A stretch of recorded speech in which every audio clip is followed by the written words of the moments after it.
Warahmatullahi wabarakatuh. InsyaAllah pada hari ini kita akan belajar satu lagi bab daripada bahagian adab, iaitu dalam Wahdah As-Saniyah, Madarisus Syi'ri wa Ittijahatihi fil Asr Al-Hadis.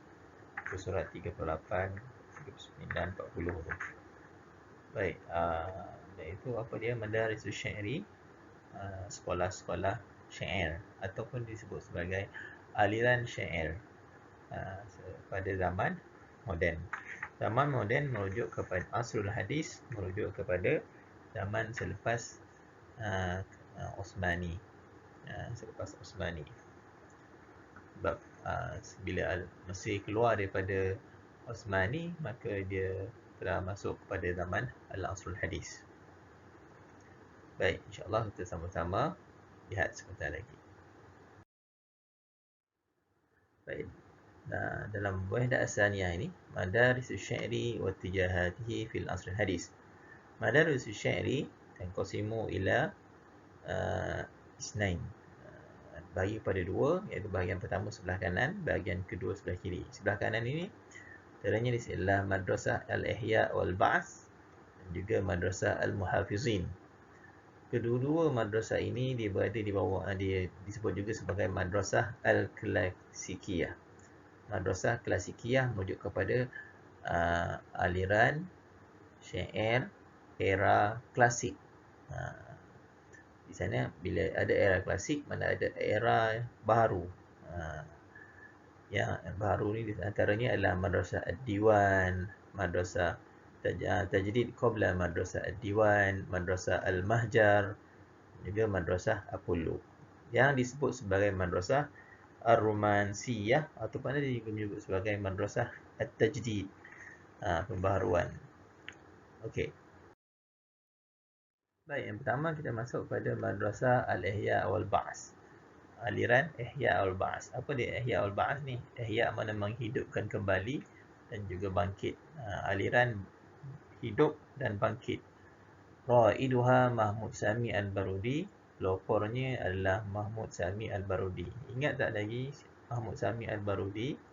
Mahmud Sami Al-Barudi ni dah garang kepada qasidah. Qasidah apa? Yang kita kena hafal tu. Iaitu qasidah Taif Samira. Kan? Okey. Jadi sebelum kita melihat kepada marhalah ihya itu yang lebih mendalam, kita tengok sikit kepada marhalata asy-syi'r marhalata asy-syi'ri baina awakhir al-qarni 19 ila 20. Maknanya perjalanan syair akhir kurun ke-19 hingga kurun ke-20. Mana poin yang ni saya nak ambil ni? Itu pada muka surat 41, perenggan yang kedua. Perenggan yang kedua. Bagaimana syair pada akhir kurun ke-19 dan awal kurun ke-20 itu? Di sana ada marhalah ihya dan juga marhalah at-tajdid. Ini yang saya sebut tadi pada awal. Marhalah ihya iaitu marhalah klasikiyah ataupun madrasah, dan juga marhalah dan juga madrasah muhafazah. Marhalah klasikiyah atau muhafazah atau kita sebut sebagai pada madrasah ihya wal ba'as dan juga madrasah muhafazah. Okey. Yang kedua iaitu marhalah at-tajdid. Marhalah tajdid ni seperti yang saya sebut pada awal tadi, iaitu Madaris at-tajdid ar-romansiyah. Aliran terbaharu yang ada unsur romantis. Yang di sana ada Madrasah Ad-Diwan, Madrasah Mahjar dan juga Madrasah Apollo. Baik. Halus syi'ri qabla Madrasah Al-Ihya. Okey, ini baru masuk perenggan yang kedua. Tadi perenggan yang pertama sikit. Jadi perenggan pertama surat 41, ini masuk perenggan kedua. Halus syi'ri, bagaimana keadaan syair sebelum datangnya Madrasah Ihya itu? Madrasah Ihya wal Ba'as. Bagaimana keadaan syair sebelum itu? Al-mailu ila sun'ati wal idraki fil hulliyati al-lafziyyati wal ma'nawiyah. Maksudnya keadaan syair ketika itu cenderung, mail makna cenderung kepada sun'ati wal ighraq. Cenderung kepada hanya dia ditiru-tiru, dibuat-buat, wal ighraq, dan juga tenggelam dia fil hulliyatil lafziyah, dalam lafaz yang cantik dan makna-makna yang indah. Maksudnya apa? Al-ighraq, pertama al-mailu ila sun'ah. Syair pada ketika itu dia lebih cenderung kepada syair yang dibuat-buat atau ditiru-tiru. Yang kedua, syair itu cenderung kepada ighraq fil hulliyatil lafziyah wal ma'nawiyah. Maksudnya dia terlalu mementingkan aspek kecantikan dari segi lafaz dan juga dari sudut makna. Dia tak mementingkan kandungan, dia lebih pentingkan lafaz dan makna tu. Okay, jadi itu bentuk syair yang pertama, mailu ila sun'ah wal ighraq fil hulyatil lafziyah wal ma'nawiyah. Dan yang kedua, yazharu fihi khafid min at-tajdid. Itu walau bagaimanapun di sana ada juga sedikit pembaharuan yang muncul. Khafid maknanya satu pembaharuan yang terlalu kecil. Pembaharuan yang muncul dalam syair pada ketika itu. Seterusnya, Darul Barudi fi Nuhud bi Syairi wa Ihya'i. Apa peranan Al-Barudi? Apa peranan Al-Barudi dalam membangkitkan, dalam era kebangkitan syair dan juga menghidupkan syair itu sendiri? Di situ ada dua, iaitu i'adatu hayati syairi wa iqazatihi min sibatihi at-tawil. Itu dalam masih lagi dalam perenggan yang kedua, Imam Sami Al-Barudi ni peranan dia menghidupkan kembali syair dan membangunkannya daripada sibatihi at-tawil, daripada tidur yang lama. Tidur yang lama macam mana tu? Sebab pada zaman Mamluki dan juga pada zaman Osmani, syair tidak berkembang dengan baik. Sebab pada zaman Mamalik, zaman Mamalik bukan asalnya orang Arab. Mamalik dia orang Parsi. Kemudian Osmani pun bukan asalnya orang Arab. Osmani ni orang Turki. Jadi bila begitu, bahasa Arab itu tidak betul-betul atau syair itu tidak betul-betul bangkit pada dua zaman tersebut. Sebab itu dikatakan syair pada dua zaman itu tidur. Iqazatihi min sibatihi at-tabil. Yang kedua, peranan Al-Barudi iaitu tawajjuh ila turas asy-syu'ara al-qudama qabla asr at-takhalluf. Barudi telah merujuk kembali semua turas asy-syu'ara al-qudama, semua syair-syair yang terdahulu. Merujuk kepada siapa? Al-Qudama tu merujuk kepada syair pada zaman Jahiliyah, zaman Islam, kemudian zaman Umawi dan zaman Abbasi. Semua itu ialah waktu-waktu keadaan syair sedang meningkat naik. Jadi Al-Barudi dia banyak membaca. Dia cari, dia banyak mengkaji syair-syair yang lama. Dia tawajjaha ila turas asy-syu'ara al-qudama min qabli asr takhalluf, sebelum daripada zaman kejatuhan. Saya sebut tadi zaman kejatuhan zaman bila? Zaman kerajaan Mamluki dan zaman kerajaan Osmani. Baik. Yang berikutnya, sababu tasmiyatul madrasah bi madrasah al-ihya. Okey. Jadi kat sini sebab dinamakan madrasah itu sebagai madrasah ihya wal ba'as. Okey, ini ambil kat mana? Pada muka surat 43, perenggan yang bawah sekali. Summiyat al-madrasah. Dinamakan madrasah yang diasaskan ini sebagai madrasah al-ihya wal ba'as. Sebab apa? Okey, di situ ada dua sebab. Yang pertama, i'adati ruhi syairi alladhi istaslama ila al-jumud wal-dha'fi wal-idmihlal. Maknanya, kerana telah menghidupkan kembali. Dinamakan sebagai madrasah ihya sebab aliran ini telah menghidupkan kembali ruh syair.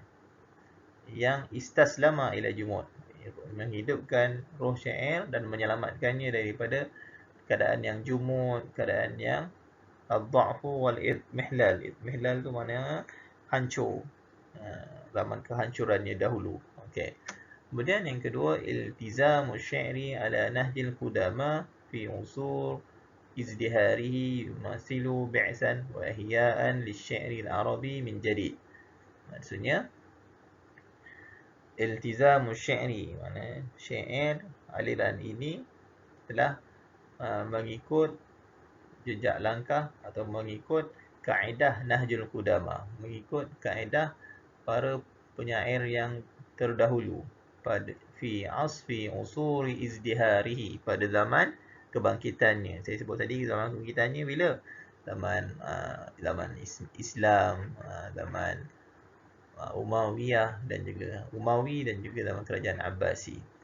Jadi iltizamu syi'ri, dia memfokuskan mengikut syair yang telah ditulis pada zaman Qudama, yumasilu bi'san wa ihya'an lisyi'ri, yang menyebabkan menghidupkan kembali, membangkitkan kembali syair Arab itu daripada min jadid, dihidupkan semula syair-syair Arab tersebut. Jadi ini dua sebab kenapa dinamakan limadha summiya madrasah bi madrasah al-ihya wal ba'as.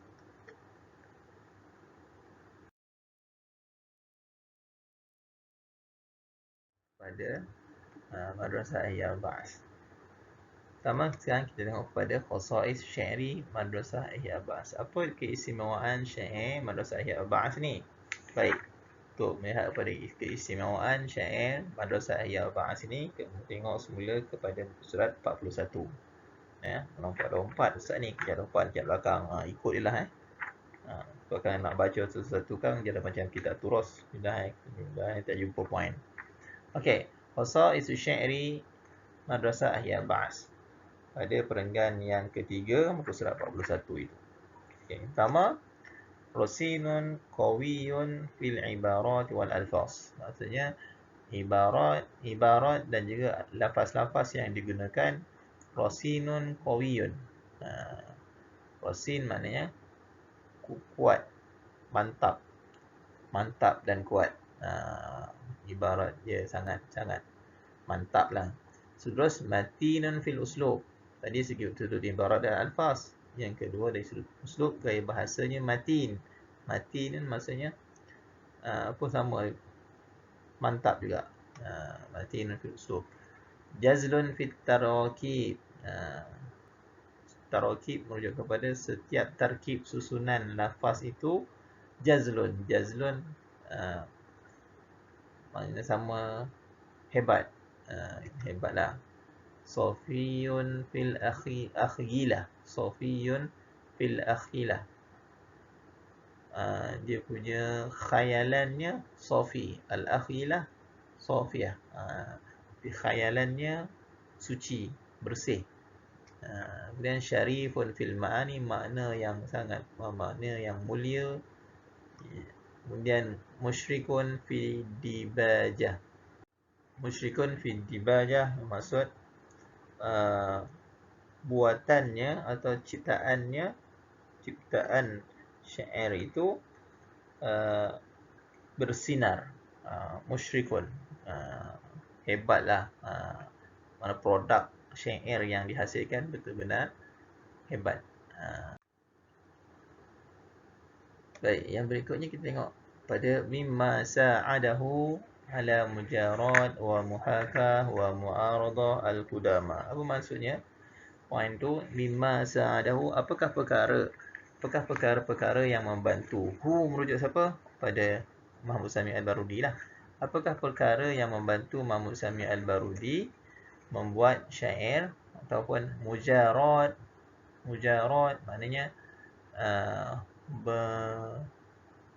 mengikuti ataupun bersama berjalan. Mujarah, mengiringi. Muhakah, menceritakan. Mu'aradah, menyaing. Al-Qudama, menyaingi penyair-penyair yang hebat dahulu.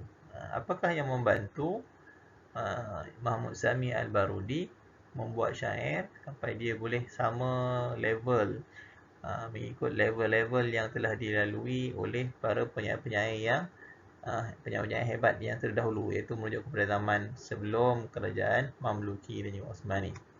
Pertama, i'timadihi ala naqaiz zihnihi.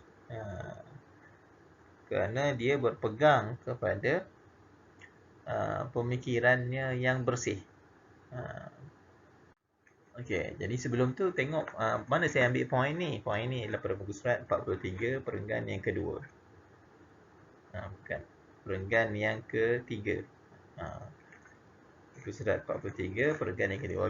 Wal barudi fi dzalika kulluhu yujari fuhul asy-syu'ara. Fuhul merujuk kepada penyair-penyair yang hebat terdahulu. Okey. Kita sambung. Apa yang faktor yang membantu Al-Barudi membuat syair menyaingi para penyair-penyair yang terdahulu? Pertama, kerana i'timadihi ala naqaiz zihni.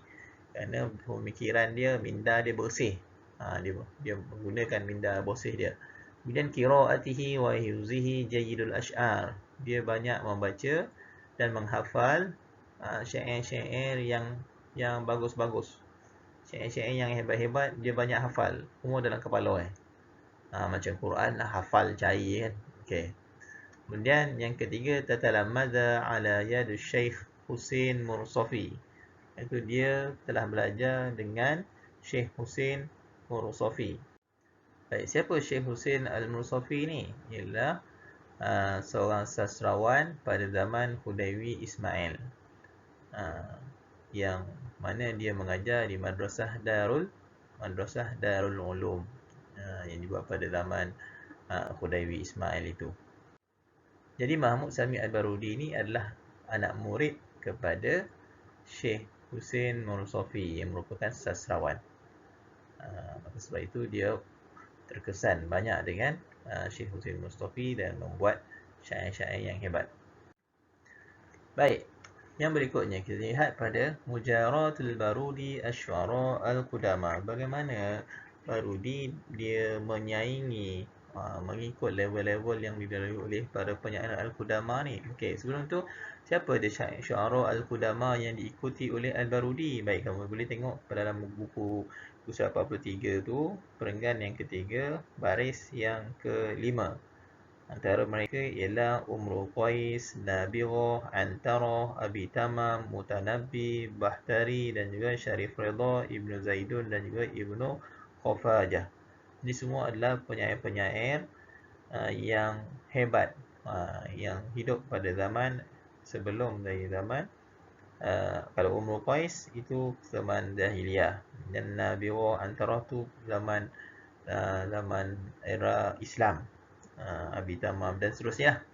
Jadi semua itu adalah penyair-penyair yang hebat yang diikuti oleh Al-Barudi, yang disebut juga sebagai Asy-Syu'ara Al-Qudama. Baik, yang pertama, Yujari merujuk kepada Yujari Mahmud Sami Al-Barudi fuhul asy-syu'ara fil usul al-arabiyyah az-zahiyah. Maknanya Sami Al-Barudi mengikuti manhaj yang telah dibuat oleh para penyair zaman kegemilangan Islam. Usul Arabiyyah az-zahiyah, zaman kegemilangan Arab itu. Yang kedua, la yujari dhi'af asy-syu'ara min al-mamluki wal Utsmani. Dalam masa yang sama, Al-Barudi dia tidak mencontohi para penyair-penyair pada zaman Mamluki dan Utsmani. Yang diketahui penyair pada zaman Mamluki dan Utsmani ini dia syair-syair yang dikarangnya tidak sehebat seperti yang dikarang yang dibuat pada zaman sebelumnya. Sebab itu disebut sebagai dua zaman Mamluki dan Utsmani, semua syair tadi kita sebut dalam keadaan al-dha'fi, sunatul iraq wal itmihlal, dalam keadaan yang hancur.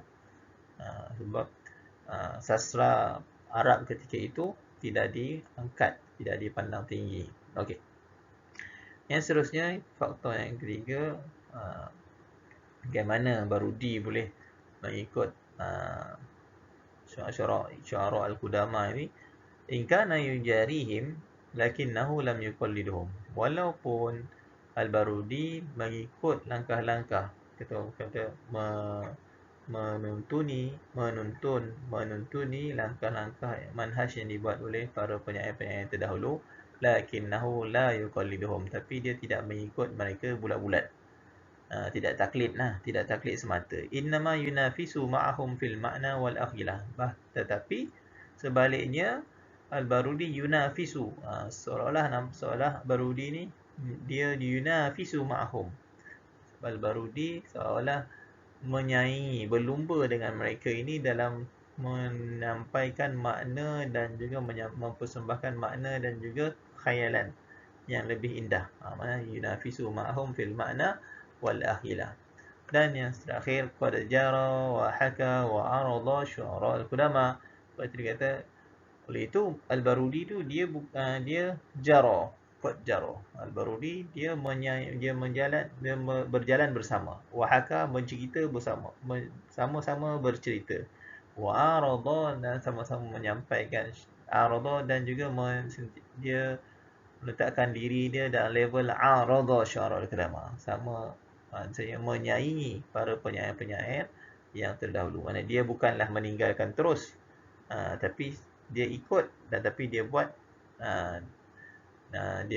cara dia, dengan cara dia sendiri. Baik. Yang terusnya, mimma asbatal Barudi fi mujarah wa mu'aradatihi. Okey, apa makna mim asbatal Barudi? Saya ambil kat mana? Ambil kat mana, iaitu dalam perenggan yang terakhir, 3 baris ke atas. Musbitan anna ad-dha'fu alladhi tara ala syairuna al-arabi ibra al-qurun as-sabiqah lam yakun na'ib. Situ disebutkan mimma asbata, apakah yang menyebabkan Al-Barudi ini dia dilihat teguh dalam keteguhan dia dalam mengikuti penyair-penyair terdahulu dan dalam masa yang sama bersaing dengan mereka. Yang pertama menunjukkan bahawa ad-dha'fu fi syairi al-arabi laisa la'ib. Kelemahan yang berlaku kepada syair Arabi itu ataupun keruntuhan sastra Arab, syair Arab yang berlaku tu bukan benda yang bukan perkara yang la'ibun, bukan benda yang dibuat-buat. Wala naqsun fi mawhabati syairi, dan bukanlah disebabkan naqsun, kekurangan daripada bakat penyair itu sendiri. Bukan sebabkan penyair zaman tu tak berbakat, tidak. Bukan faktor itu.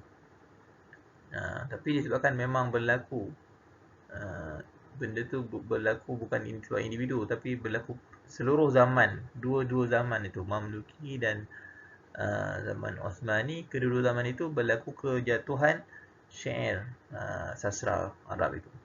Dan yang kedua, lam yakun li dha'fin aw qusur fil lughah al-arabiyyah. Walaupun demikian, keruntuhan, kita kata kejatuhan syair sastra syair itu, dia tidak lam yakun li dha'fin aw qusur fil lughah al-arabiyyah. Dia tidak menyebabkan bahasa Arab itu menjadi lemah. Sebab yang jatuhnya adalah syair. Dalam masa yang sama, dari sudut nasar ataupun dari sudut khutbah, bisa kata khutbah diniah, semua itu dia sentiasa masih lagi berkembang, naik. Cuma dari sudut syair sastra ini pada dua zaman itu tidak diambil berat oleh pemerintah pada ketika itu.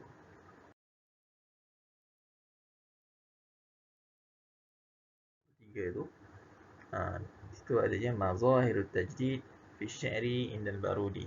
Maknanya pembaharuan yang dibuat oleh Al-Barudi di dalam syair. Dalam syair yang ataupun pembaharuan yang berlaku dalam madrasah Al-Ihya wal Ba'as.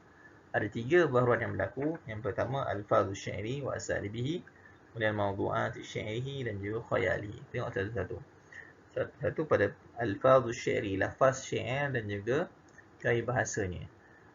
Okey, di sini Al-Barudi telah kalau dalam buku tu irtaqa bil kalimah. Jadi saya jadikan terus masdar. Irtiqa bil kalimat wal ibarat.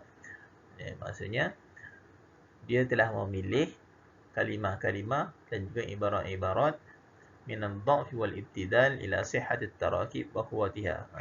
Memilih kalimah-kalimah dan juga ibarat daripada dha'fi wal ibtidal, daripada kalimah yang lemah dan juga teruk, kepada sihhatit tarakib wa quwwatiha, kepada kalimah ibarat dan kalimah yang lebih sihah, lebih segar, lebih indah, dan juga kuat. Jadi kalau kita guna bahasa ini, bahasa sastra macam ni lah. Kalau kita nak sebut bahasa lainnya, ikhtara al-Barudi, ikhtara al-Barudi sihhatut tarakib, sihhatut tarakib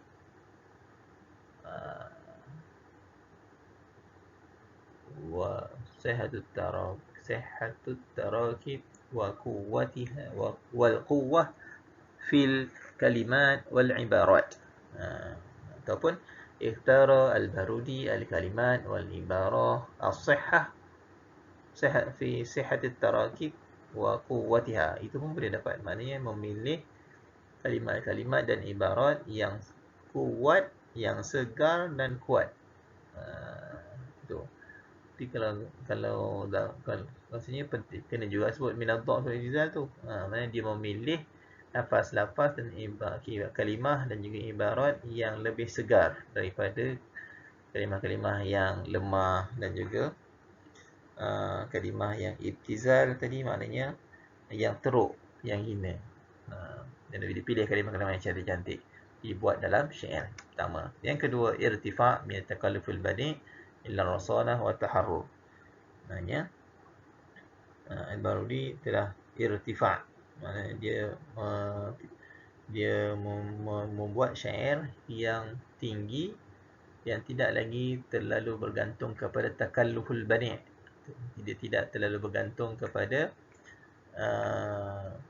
nak buat gaya bahasa yang terlalu tinggi. Takalluful badi' ni maksudnya terlalu terikat dengan gaya bahasa yang tinggi. Sebaliknya dia menggunakan gaya bahasa yang rasanah wa taharrur, yang berbentuk bebas dan juga kuat. Seterusnya, intiqal min at-ta'kid wal ghumud ila al-wuduh wal ifsah, berpindah daripada at-ta'kid wal ghumud, menggunakan lafaz-lafaz yang sukar difahami, ta'kid, wal ghumud yang samar, kepada menggunakan lafaz yang wuduh wal ifsah, yang jelas, jelas dan mudah difahami. Kemudian yang seterusnya, al-inayatu bil uslub wal jamal. Dia mengambil berat, al-Barudi sangat mengambil berat terhadap gaya bahasa dan juga keindahannya. Jadi kalau tengok pada poin yang pertama, kedua dan ketiga, semua ada yang mengambil dari. Kalau pertama, memilih yang cantik dari yang buruk, lafaz-lafaz yang buruk. Yang kedua, memilih lafaz gaya bahasa yang rasanah wa taharrur daripada terlalu terikat dengan badi'. Kalau yang ketiga, intiqal, dia berpindah daripada terlalu terikat, menggunakan at-ta'qid wal ghumud tadi, berpindah daripada menggunakan lafaz-lafaz yang tidak difahami dan samar kepada lafaz-lafaz yang lebih jelas, wal ifsah, fasahah, yang difaham. Yang keempat sahaja yang inayah bil usub, secara tegas. Dia sangat mengambil berat terhadap usub wal jamal. Okey. Jadi kalau kamu nak hafal, elok ambil yang bawah tu dulu, inayah bil usub wal jamal, barulah ambil irtiqa ke, irtifa' ke, dan juga intiqal. Okey, tu dari sudut lafaz, syair dan juga uslub. Itu tajdid yang dibuat dari sudut lafaz dan juga syair. Masuk pula pada tajdid yang dibuat oleh al-Barudi dari sudut Mawdu'atu syi'ri. Mawdu'atu syi'ri merujuk kepada tema. Tema-tema syair yang digunakan. Yang pertama, ibti'an anit-tikrar. Ibti'an anit-tikrar wal jadbu was sathiyah ila tajaddud wat tanawwu'. Al-Barudi menjauhkan atau Al-Barudi menulis syair yang jauh daripada tema yang berulang-ulang, tikrar. Wal jadbu, tema yang al-jadbu mana yang kontang, mana tak ada idea. As-sathiyah mana remeh. Jadi dia menulis tema syair yang berbentuk tajaddud wa tanawwu'. Tajaddud mana yang baru dan pelbagai. Memilih tema-tema yang segar, baru, pelbagai, lama. Jadi dia menjauhkan tema, tidak menggunakan tema-tema yang berulang, tidak menggunakan tema-tema yang kontang, dan juga yang remeh-remeh. Okey. Yang berikutnya, at-ta'bir an ahasis az-zatiyah wal hayah al-mu'asarah wal qadaya al-qawmiyah wa ahdasul asr. Tema yang digunakan dalam syair Barudi, dia tema yang untuk ta'bir an ahasis az-zatiyah. Ihsas rasa kan. Maknanya menerangkan tentang perasaan zati yang sebenar, wal hayatil mu'asarah, dan kehidupan yang semasa, wal qadaya al qawmiyah, dan perkara yang berlaku. Qadaya ni menunjuk kepada perkara-perkara yang berlaku di dalam masyarakat, wa ahdasul asr, dan juga peristiwa-peristiwa yang berlaku pada zaman. Okey, itu tema yang digunakan oleh Barudi dalam syairnya. Kemudian berikutnya, intiqal minal umur asy-syakhsiyah at-tahifah ad-dha'ilah ila al-umur al-'ammah an-nafi'ah lil insan. Dua kali umur tu. Okey, tak apa. Itu intiqal minal umur asy-syakhsiyah at-tahifah ad-dha'ilah ila al-umur al-'ammah an-nafi'ah lil insan. Dia berpindah daripada menceritakan tema tentang syakhsiyah, tema tentang peribadi yang tahifah, yang ad-dha'ifah. Tahifah ad-dha'ifah. Dia berpindah daripada menceritakan syair-syair yang bentuk peribadi sempit. Tahifah dha'ilah ni maknanya sempit, terlalu khusus menceritakan tentang peribadi seorang. Ilal umur, sebaliknya menceritakan tema dia tentang perkara-perkara yang bentuk umum dan juga lebih memberi manfaat kepada manusia. Kemudian seterusnya, an-nazmu fil i'tirad 'anil qudama wa nahjihim fiha. Dia menyusun aghrad al-mawrusah. An-nazmu fil aghrad al-mawrusah. Dia menyusun tema-tema yang diwarisi daripada penyair-penyair yang hebat terdahulu. Wa nahjihim fiha, dan ikut jejak langkah, kaedah-kaedah yang dibuat oleh mereka. Bermakna menggunakan tema-tema yang terdahulu lah. Antaranya apa? Rawd syairi itu iaitu minal ghazal wal wasfu wal fakhru wal ritha, berbentuk tema berbentuk cinta, ghazal. Wasfu, tema untuk mensifatkan, menggambarkan sesuatu. Wal fakhru, al fakhru, tema untuk menceritakan tentang kebanggaan. Dan juga ar-ritha, tema yang berbentuk tentang ratapan, kesedihan. Itu yang kita baru belajar sebelum ni kan. Risa mai ziyadah. Okey, seterusnya, mawdu'at syairihi ialah kitabah fi hubbi Misra wa wasfi layliha wa niliha. Dia juga menulis tema tentang cinta pada negara Mesir, dan menceritakan tentang malam yang ada di Mesir dan juga Nil, sungai Nil Mesir itu. Kemudian risa walidihi wa zawjihi wa ibnatihi fi manfa. Tema Barudi juga dia menceritakan, dia meratapi tentang bapanya, isterinya dan juga anaknya ketika mana dia telah dibuang negeri. Antara Tifsal Mirah berbentuk dalam bentuk syair yang risak jugalah. Okey, kemudian istahdasa mawdu'an jadidah fi siyasah wal wataniyah. Dia telah membuat pembaharuan dalam dalam tema yang baru, iaitu tema berbentuk siasah dan juga wataniyah, politik dan juga kebangsaan. Yang berikutnya kita tengok kepada apa dia tajdid yang dibuat oleh Al-Barudi dalam khayal dia, ataupun kita dalam imajinasinya. Okey, yang pertama. Okey. Masuk pada muka surat 43 khayalihi tu. Pertama, intiqal min ad-dhaik wa sathiyah ila tahliq fi samawati syi'ri. Samawati syi'ri, ada alif tertinggal situ. Itu intiqal, dia berpindah daripada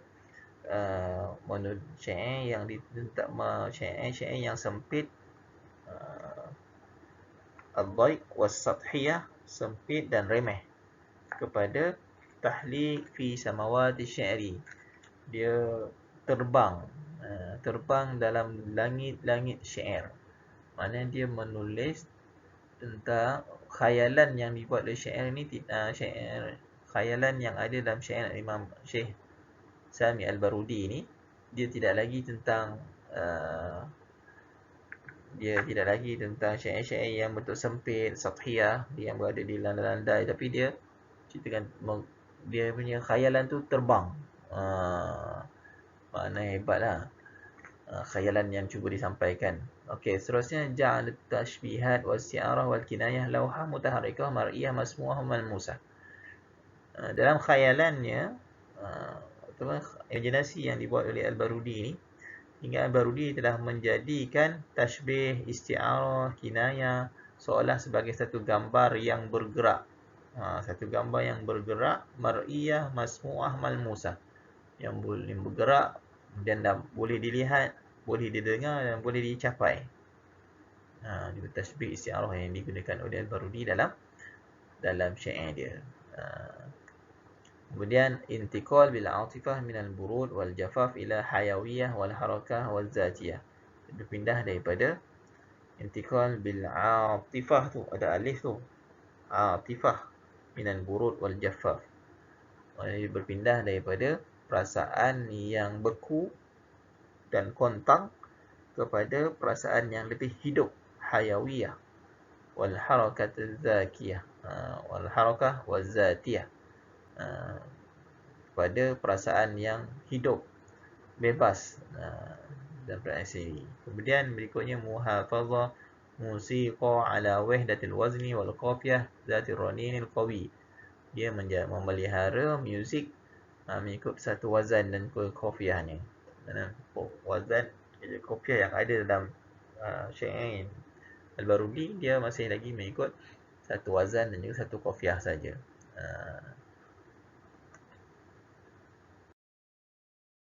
Itu sahaja berkenaan dengan madrasah Ihya wal Ba'ats.